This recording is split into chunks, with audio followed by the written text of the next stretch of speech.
जोड़े नरियरवा हम चढ़ाई चिट्ठिया लिखाई बहे ये छठी मैया ले ली नेवता घाटे रौराई बहे।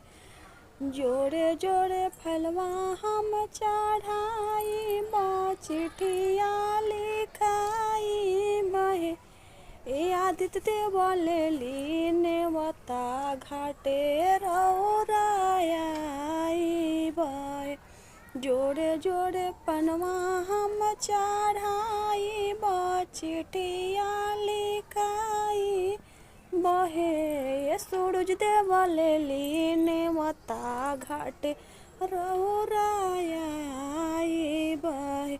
जोड़े जोड़े कोसिया हम भराई नेवता पेठाई बहे ये सूरज देव ले ली नेवता घाटे रौराई बहे।